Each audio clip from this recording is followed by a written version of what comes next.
Muy buenas tardes. Nuevamente un saludo para ustedes después de casi 2 semanas de no traer el mensaje, pero hoy estoy nuevamente con ustedes y es un gusto para mí hacerlo. Un abrazo para todos, que Dios los sustente. Vamos a comenzar como siempre con una palabra de oración. Señor, gracias por que a pesar de este huracán que devastó Providencia, San Andrés, han llegado ayudas compasivas de mucha gente para este pueblo. Gracias por el hospital que se ha levantado. Gracias también por el Mutatá en Dabey, que tú socorres a estas personas. Gracias porque también por estos desastres naturales nos damos cuenta de grandes desechos que el mar vuelve a arrojar, que no hemos sido prudentes con tu creación. Permite, Señor, que se puedan levantar nuevamente de estas tragedias, de estos desastres. Y gracias también por todas las personas que tú estás sanando del COVID, que tú estás levantando de las camas. Y oramos para que tu protección esté sobre cada una de las familias. En el nombre de Jesús oramos, sabiendo que tú haces mucho más de lo que podemos saber y entender. A ti sea la gloria.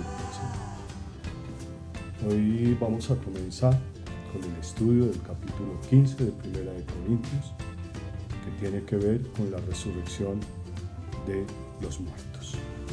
Pablo habla de la resurrección. Pablo habla del evangelio que él predica, el evangelio de Cristo, la buena noticia de Cristo. Y se refiere voy a leer Romanos capítulo 1, verso 1.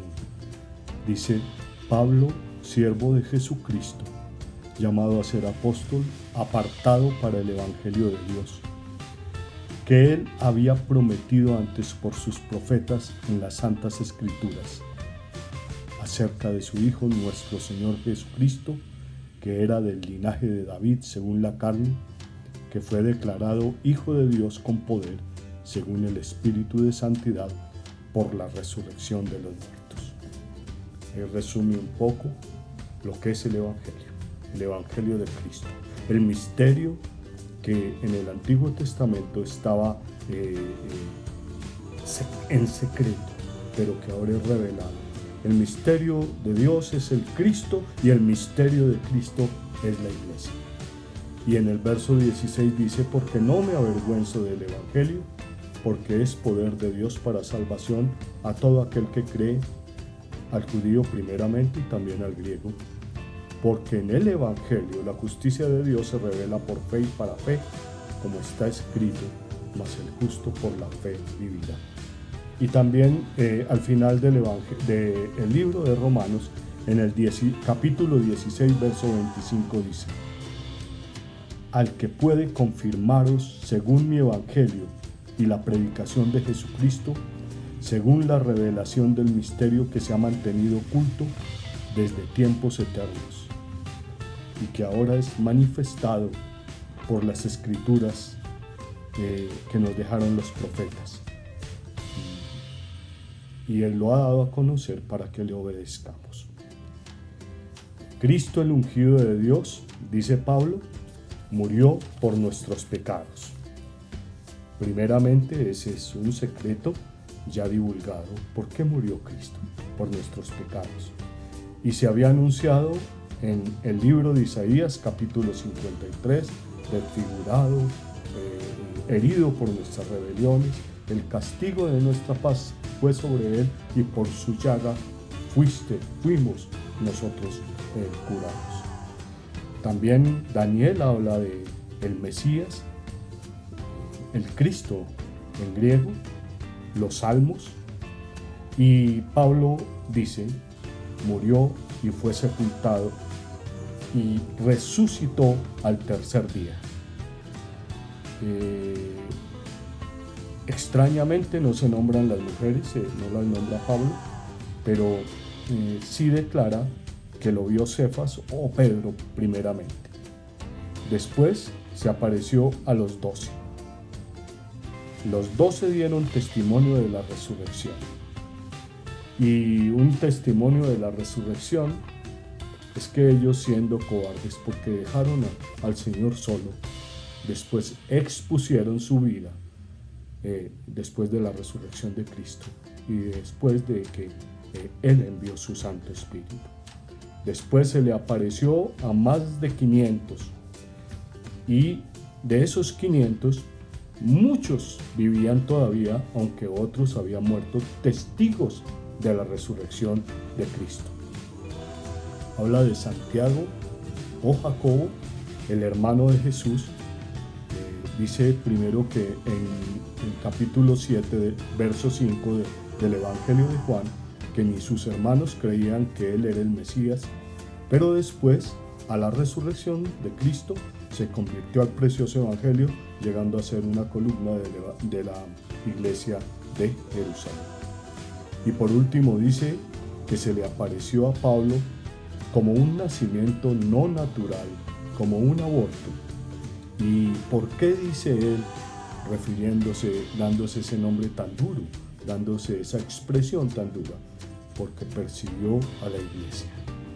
Después, en el camino a Damasco, cuando iba a prender cristianos para llevárselos a la cárcel y tal vez para hacerlos morir, se le aparece Jesús en el camino a Damasco, nuevamente lo digo, como una luz superior al sol de mediodía, y cae del caballo ciego la luz de Cristo, que es superior a la luz del sol a mediodía, y queda enceguecido y le dice: yo soy Cristo, el Cristo glorificado, a quien tú persigues.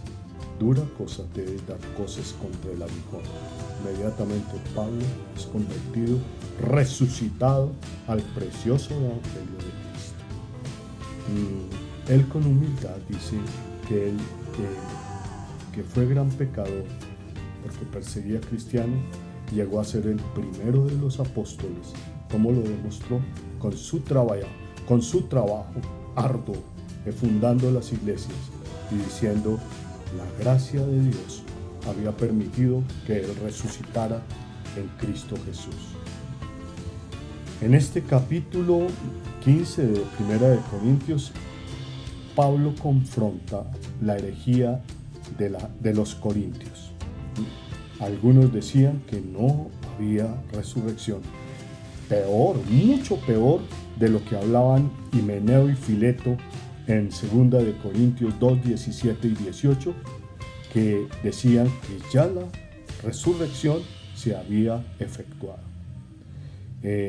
Los de Corintios, algunos, seguramente los líderes, eran como los saduceos, partido religioso judío, que decían que no existía ni los ángeles ni la resurrección.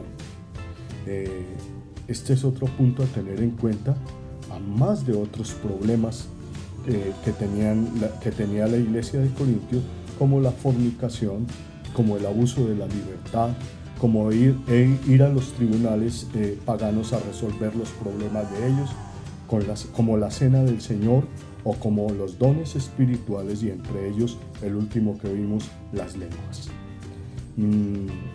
Pero voy a hacer varias reflexiones donde no existiese la resurrección de Cristo. Primero que todo, si Él no hubiese resucitado de los muertos, sería un Salvador muerto, no vivo.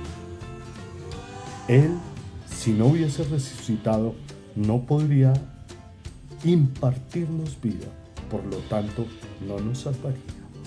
Otra reflexión: no habría regeneración como la de Pablo, como la mía, como la de algunos de ustedes, por decirlo, de todos ustedes. No habría transformación.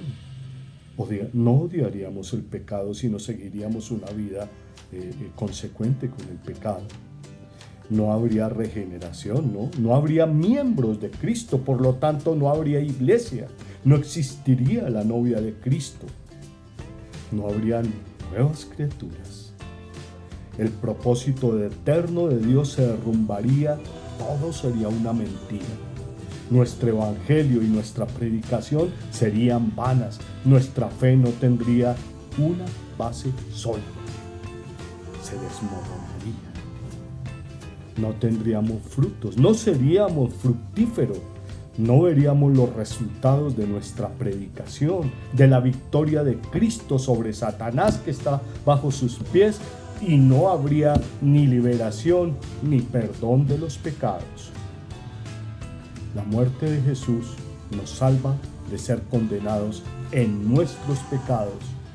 Los creyentes, si no hubiese resucitado Cristo, estaríamos bajo el poder del pecado.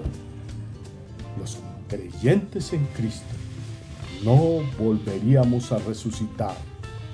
Eso lo veremos más adelante en las enseñanzas. Permaneceríamos muertos por siempre. No habría futuro, no habría esperanza. No podríamos reinar con Él, lo cual es una de sus maravillosas y grandes promesas. Finalmente, si no hubiese resucitado Cristo, no podríamos adorarlo de la forma que lo hacemos. No podríamos levantar nuestros brazos a decir: gracias Padre, Abba Padre, nuestro papá, nuestro papito. Sería imposible adorarlo. ¿Quién nos lleva a adorarlo sino su Espíritu? El mismo Espíritu que lo sacó de la muerte y lo resucitó. ¿Y cómo finalmente podríamos orar en el nombre de Jesús si todavía estuviese muerto? Tenemos esperanza, tenemos la vida de resurrección, tenemos a Cristo resucitado. Esta es la primera fase de la enseñanza sobre la resurrección de Cristo y, por supuesto, la de nosotros. Al Señor la gloria, la honra y la alabanza.